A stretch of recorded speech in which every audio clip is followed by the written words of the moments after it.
नमस्कार। आज हम बात करते हैं इनिशिएटिव ऑफ डिजिटल इंडिया के विषय में। डिजिटल इंडिया की पहल। डिजिटल इंडिया क्या है, डिजिटल इंडिया की शुरुआत कब हुई और डिजिटल इंडिया का हमारे जीवन पर क्या प्रभाव है, क्या प्रभाव देखने को मिल रहा है, इन सारे विषयों पे आज हम बात करेंगे। तो डिजिटल इंडिया की शुरुआत 1 जुलाई 2015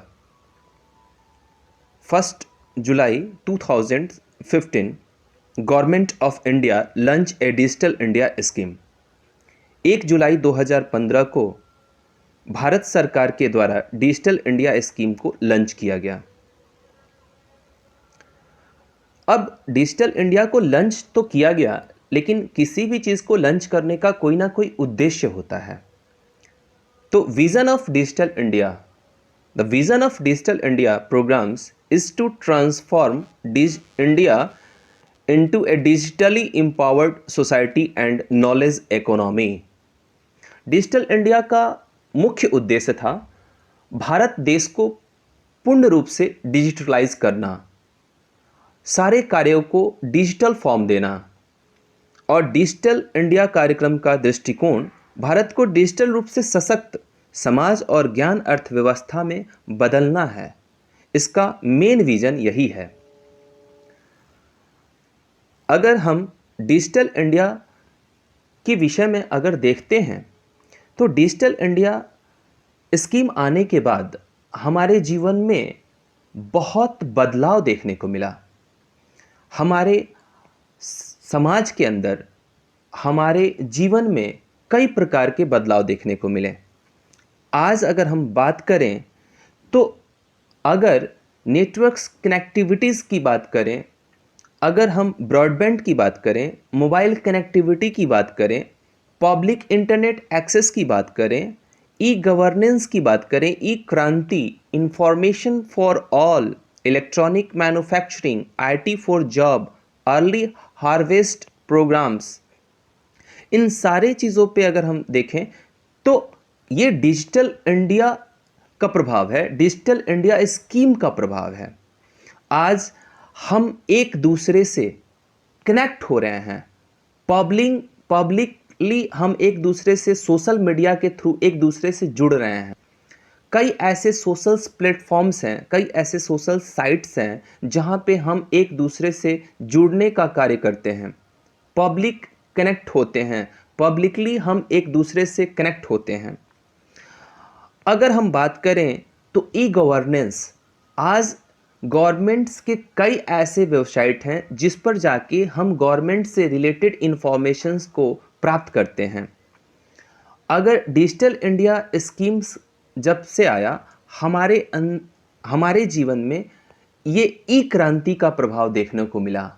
आज हम कोरोना काल के समय की बात करें या नोटबंदी के समय की बात करें, उस समय भी ये हमको देखने को मिला कि उस समय हम ई पेमेंट्स जो करते थे, अगर हम ई टिकट करते हैं, अगर हम ई कॉमर्स का थ्रू यूज़ करके हम कोई सामान परचेजिंग कर रहे हैं, या हम जब ई लर्निंग कर रहे हैं आजकल कोरोना काल में, तो ये किसका प्रभाव है? ये डिजिटल इंडिया का और डिजिटल इंडिया स्कीम का प्रभाव है।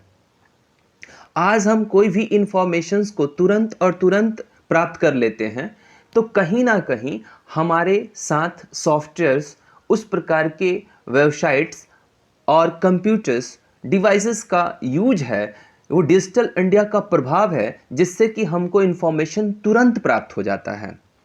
और आईटी के सेक्टर्स के अंदर भी जॉब की रिक्वायरमेंट जो है, जॉब का जो प्रभाव को देखने को मिला, तो उसमें जॉब बढ़ा। डिजिटल इंडिया स्कीम आने के बाद आईटी सेक्टर्स के अंदर जॉब बढ़े, जॉब का रिक्वायरमेंट्स सेक्शन में प्रभाव देखने को मिला कि उसमें जॉब में बढ़ोतरी हुई।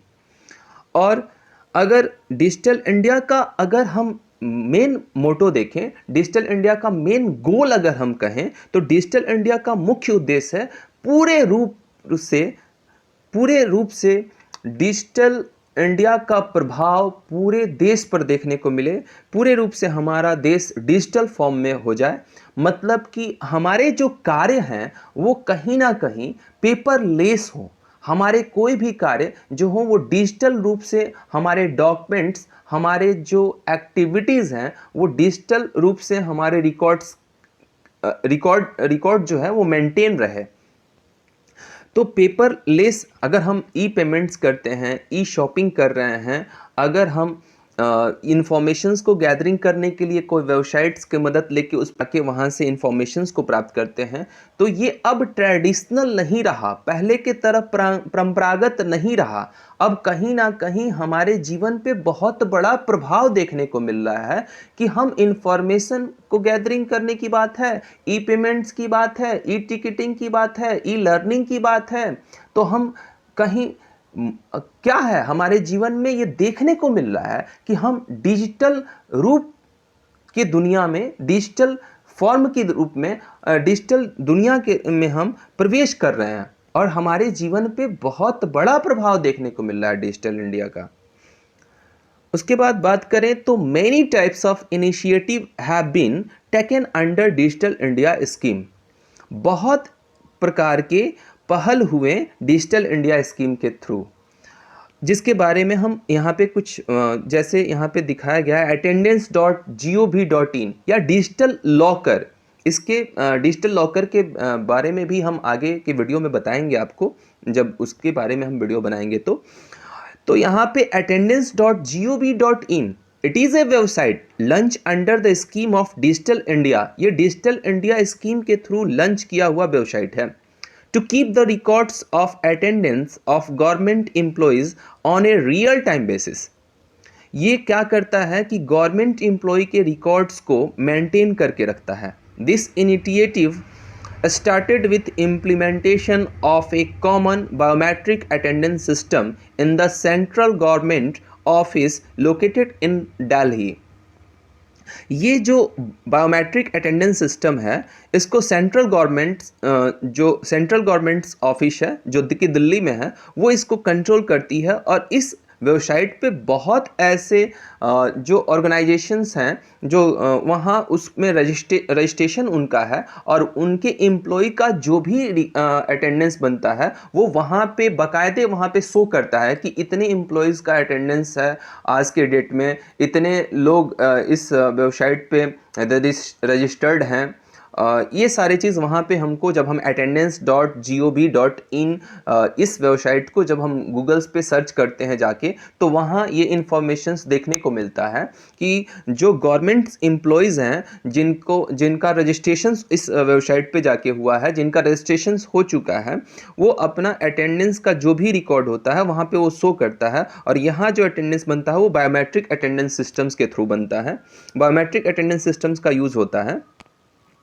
अगर हम अटेंडेंस के बारे में बात करें तो अटेंडेंस बनाने के कई रूप हैं। जैसे पहले की अगर अटेंडेंस अगर हम देखें, जो स्कूल में, ऑफिस में, प्राइवेट सेक्टर में या गवर्नमेंट सेक्टर्स में जो अटेंडेंस बनते थे वो क्या था कि ऑफलाइन था। मतलब कि आपको उपस्थिति पंजी मिल गया, अटेंडेंस रजिस्टर मिल गया और वहाँ पे आप अटेंडेंस कलम निकालें और अटेंडेंस बना लेते थे। लेकिन आज डिजिटल इंडिया स्कीम के थ्रू या डिजिटल इंडिया के थ्रू ये प्रभाव देखने को मिल रहा है कि अनेकों ऐसे डिवाइसेस हैं जिनका यूज़ करके हम अटेंडेंस बना रहे हैं। जैसे आज थ्रो इंफ्रारेड और स्वीपिंग कार्ड। अब एम्प्लॉय के जो हैं वो कार्ड बन रहे हैं और एम्प्लॉय के कार्ड से वो स्वीपिंग, जैसे वो डिवाइस में स्वेप करता है तो उस एम्प्लॉय के वो कार्ड को वो रीड करता है और रीड करने के बाद वो वेरीफाई करता है कि यही वो एम्प्लॉय है ना, और तब जाके उनका अटेंडेंस वहाँ पे, अगर वही एम्प्लॉय हैं तो उनका अटेंडेंस फिल हो जाता है। या अगर इंफ्रारेड की बात करें तो आज ऐसे कई डिवाइसेस हैं, जैसे बहुत ऐसे थंब इम्प्रेशंस के लिए हम डिवाइसेस का यूज़ करते हैं, बहुत ऐसे कंपनी हैं जो कि थंब इम्प्रेशन डिवाइसेस बना रही हैं, जैसे मंत्रा है वगैरह। तो बहुत ऐसे हैं जो कि इंफ्रारेड का वहाँ पे हम यूज़ करके, उस डिवाइसेस का यूज़ करके हम अटेंडेंस बनाते हैं। जैसे आप कभी कभी ध्यान दिए होंगे कि आप आधार कार्ड में करेक्शंस कराने जाते हैं या आधार कार्ड बनवाने जाते हैं, तो वहाँ पे आपके जो फिंगर्स का वो फिंगर्स को रीड करते हैं, तो फिंगर्स रीड करने के लिए किसका यूज़ करते हैं? इंफ्रारेड डिवाइसेस का यूज़ करते हैं, और वो इंफ्रारेड के माध्यम से आपका वो अटेंडेंस वहाँ पे बन जाता है। वहाँ पे वेरीफाई हो जाता है कि आप वही हैं। तो वहाँ पे इंफ्रारेड डिवाइसेस का यूज़ होता है, या अगर देखें तो अटेंडेंस बनाने के लिए स्वीपिंग कार्ड का भी यूज़ होता है। अब बायोमेट्रिक डिवाइसेस का यूज़ होता है, जिसमें कि फिंगर्स को रख के वहाँ पे अटेंडेंस हम बना लेते हैं। यहाँ पे कुछ पिक्स दे रखे हैं आपके समझने के लिए कि ये स्वीपिंग कार्ड का यूज़, जैसे डिवाइसेस होते हैं स्वीपिंग कार्ड का यूज़ करके वहाँ पे अटेंडेंस बन जाते हैं, या इंफ्रारेड थंब इम्प्रेशन देके हम अटेंडेंस बना लेते हैं। आजकल आप देखे होंगे कि आजकल मोबाइल में भी अब फेस पासवर्ड हम लोग लगाते हैं, और फेस पासवर्ड जब हम लगाते हैं, तो जब हम फर्स्ट टाइम उसमें फेस पासवर्ड डालते हैं, तो वो हमारे फेस को रीड करता है, और अगेन हम उसको जब वहाँ पे अपने मोबाइल्स को, अपने फेस को अपने सामने, उसके सामने रखते हैं, मोबाइल के सामने अपने फेस को रखते हैं, तो वो इंफ्रारेड के माध्यम से वो रीड करता है, हमारा लॉक खुल जाता है। लेकिन वही कोई अनदर पर्सन उस मोबाइल के सामने अपने फेस को लेके जाए, तो वो वेरीफाई करता है और देखता है कि नहीं, वो वो व्यक्ति पर्सन नहीं है, तो वो हमारा लॉक नहीं खुलता है।